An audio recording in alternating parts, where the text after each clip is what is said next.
So there's a few key areas that have been identified, let's say like quantum computing, deep sea mining, 6G, we're not even on 5G, mind you, it's due in 2021, but Hyperloop, 3D printing, space tourism, any of these, are you investing in any of these at the moment? And do you have any insight to people who want to get into these investments? Absolutely. So we're looking, it depends, right? The way we like to invest is based on something that we are already familiar with at some stage, or we have had some kind of infrastructural foundation on it. For example, with transportation. There are two main companies, Hyperloop. One is the one that is backed by Virgin, Richard Branson, obviously, well capped. And then Hyperloop TT, which is transportation technologies, where AI systems will be integrated in order to provide full data spectrum on how the train will move from point A to point B, at speeds of 1,000 miles per hour. So, at this point, are they actually building the Hyperloop, or is it more conceptual? There are countries that are participating. There is Abu Dhabi, Dubai route that will be in beta test by the first quarter of next year. There's another one in France, which is the one from Toulouse to Paris, and one that was speculative in the US between LA and San Francisco, which made the headlines when Elon Musk presented a white paper on this, right? So there are governments that are working, but you have to imagine transportation being disruptive. We can't even we have it in place. Exactly. So it's either, or do you feel that we're going to try to improve on current say infrastructure technologies, or just bypass them altogether? We'll probably be bypassing that, because that infrastructure that it's in place, those railroads are too old. And even today, when you're looking at the Long Island Railroad of the New York City subway system, it's sad. It's sad.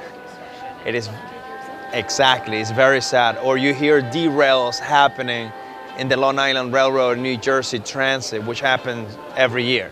Do you feel that any country may benefit from not having as much technology in place? For example, Africa, let's say back in the day, didn't have all the telephone lines in, and so we have older, maybe we were advanced at one point, but because the infrastructure is older, it's harder for us to innovate. When some countries don't have anything, they actually can have much better upgraded technology because they're implementing it for the first time, let's say satellite technology. That's an excellent question. So with emerging markets, especially African countries or some countries in the Middle East or Latin American countries, you have to look at different ways, the markets. One is that how many users they have about the internet, which right now a lot of those numbers fall below 30%, where in comparison to the US, we're looking at over 90% of the population already playing, already using it, and already building with technology, right, with the internet alone.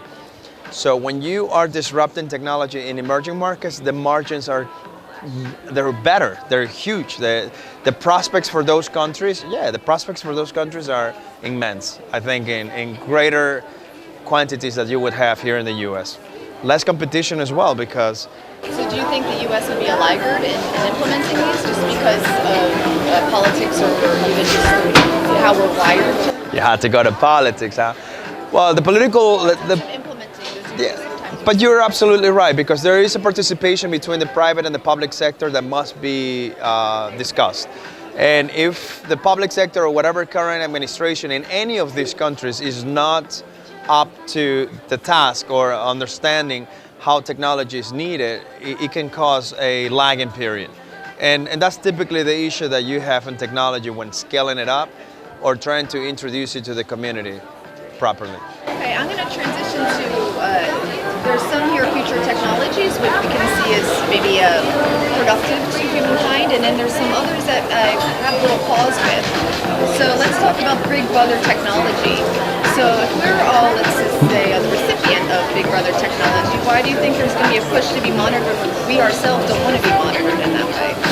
Well, that's an excellent question. So Big Brother, so you're talking in terms of well, let's understand this.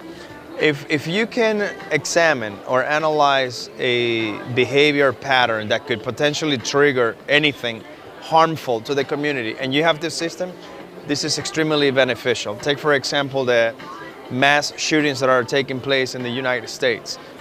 Everything that is always found out, it's after the math, after the crisis, after the injustice, right?